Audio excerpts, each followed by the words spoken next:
but the facilities, very few nations have, you know, credible facilities. We talk about Morocco. You look at the lush green pitches of the South African League. But let's start with Morocco. The facilities Morocco have are probably world-class, you know, with the very best in Europe. So, as I've said, it seems like it's the North African countries that similarly have the best of football facilities, especially for club sides.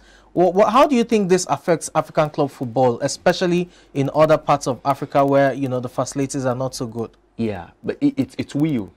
Because the imbalance in, you know, staging some competition in none of these countries will definitely affect them at the end of the day. Okay. In Africa, we have situation where the club competitions finance cannot be hosted in any country apart from these major countries. And that's what European team does. Yes. When they want to host the UEFA Champions League, Europa Conference League final, they put it at a venue that will bring exposure to football in that particular area.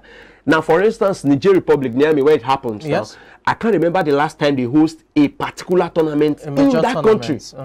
You get so the security, the facility, they will not be preempt about what is expected of them. When they just look at it, I mean, the greens that we can see right there on the screen, lush green. It's easy to play football here. It's, you know, aesthetically pleasing to the eyes, and more importantly, the players are more comfortable, not playing on, you know, a potato kind of farm pitch and what have you.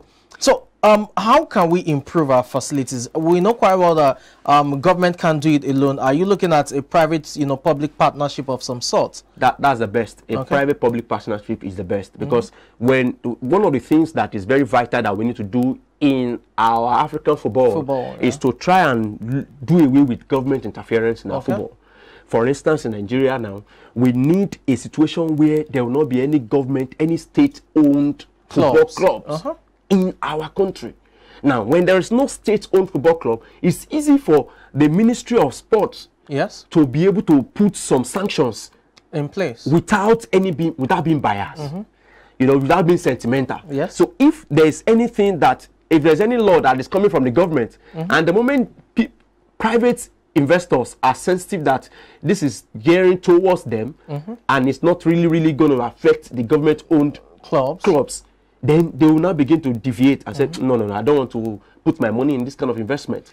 So we need to encourage private-public partnership so that men who are seasoned administrators can run football clubs, not just in Nigeria, but the whole of Africa. Okay. Let's turn our attention now to, you know, Egyptian leagues and South African leagues as a template of, you know, running successful club football when it comes to, you know, domestic league as well as the clubs themselves. I'll be doing that by looking at, you know, some of these leagues and how valuable the, you know, club sides are. For example, let's start with Egypt, you know, the Egyptian league. You have Al Ahly, yes, you know, perennial winners of the Egyptian league and what have you, dominant force in African football. But this is a club that is well run. You know, they have proper structure in place. More importantly is, you know, as at this year, they were worth 28.8 million euros, not dollars, euros, 28.8 million euros. How many Nigerian clubs, you know, can boast of that? So, just you know, the table will be on the screen soon, and there you have it. It's quite astonishing that an African club side like Al Ahly is worth 28.8 million euros. Yes, it may not be, you know, the millions of dollars or hundreds of millions of dollars like, or billions like, you know, other European countries, club size rather, but this is a step in the right direction. So what do you think these clubs are doing, or these leagues, like let's start with the Egyptian league, for example, that are doing right that other leagues are not doing? First, it's commendable for them to be able to, I mean, make accountability a priority to them. And that's why when there's accountability, people who are taking statistics will be able to have a sure fact of what they want. And that's why you can see on your screen now how they be able to bring out exact facts of what these clubs want. Bringing it back to our home country, Nigeria, in our football club, how many of them are giving us yearly financial statements on a yearly basis. Financial statement, financial audit. On a yearly basis. What goes in and out of the football club. It's even difficult because, you know, it's the government sponsoring the club, so you can't even tell what the genuine worth of a Nigerian club side is. Well, maybe with the exception of Remo Stars, that is, you know, solely run. Look at the players, top 7 most expensive players in the league. How many Nigerian, you know, club sides can buy players for 3 million euros? And, you know, again, these are the little things. It's all about these details, the commercial aspects, you know, the structures in place.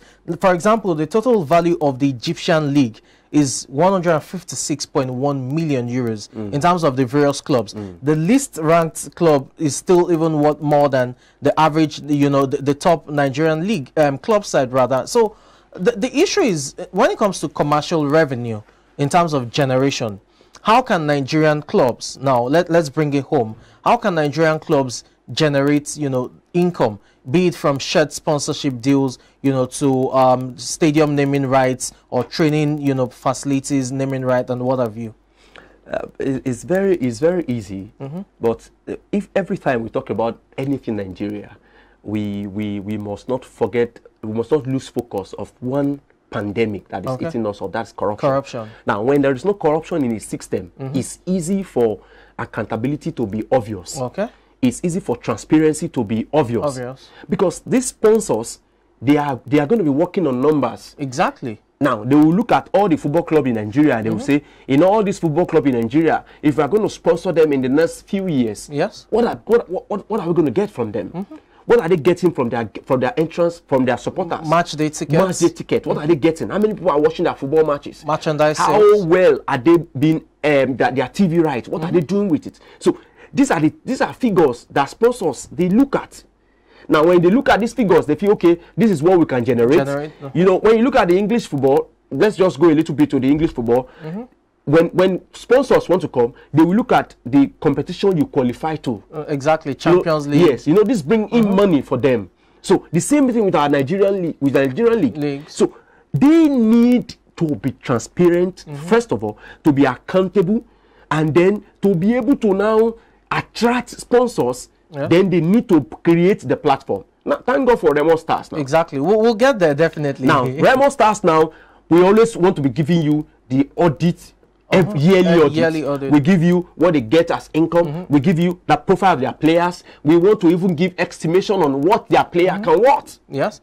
We'll get to Remo Stars in a bit. Let's look at the South African League too, because, you know, we're looking at the Egyptian League and South African leagues as templates of how, you know, other African countries can have a robust domestic league. The South African League, for example, you have Mamelodi Sundowns. That's the top ranked, you know, team there. And it's worth 26.38 million euros. Again, euros, not dollars. There's it is on your screen. And this is as at September 1st, 2022. So that's just, you know, last month. So let's look at it. Within, you know, the last few weeks, I'm looking at Nigerian clubs. It's difficult to even say this is how much they are worth. So you look at the fans attendance for South African League, and you can see how fans trip into the stadium or the stadia, you know, to support the various teams. You can see the lush green facilities, the pitch, state-of-the-art facilities, and what have you. How can we get this right? We know quite well that, you know, most of the stadia we have here in Nigeria, for example, are government-owned. Of course. Right now, it's only Remo Stars, and, you know, that has its own stadium and its facility. So what are the steps you think administrators can put in place to ensure that these club sides have their own facilities and they're up to standard? I don't know how the government is going to do it, that they will let go of all of these football clubs, and then maybe they just need to privatize it. Maybe gradually? Gradually, because one, you cannot really manage something that is being owned by a government. Exactly. Especially in the area of football. Exactly. It's difficult. Because now, in Mamelodi Sundowns now, if you want to, they have grades of their tickets that you want to enter the football field. Apparently. So they have grades. So the fact that you are a government official doesn't automatically give you a free ticket to enter for a football match. Because they know the number of seats that are available for VIPs. They know for seats that are available for the regular people that want to come and watch football. And they know the section that are available for the away team. And media. So media. So these are the things that what you need to do, you go online, you book for it, you buy the ticket. What is obtainable in Nigeria? Is it up to that level? We just throw the gates open. We just throw it open most times. Why? Maybe it's because we are still trying to develop, attract people to come and watch football. Exactly. But in the bid of attracting people to watch football, the government need to privatize all of these stadiums.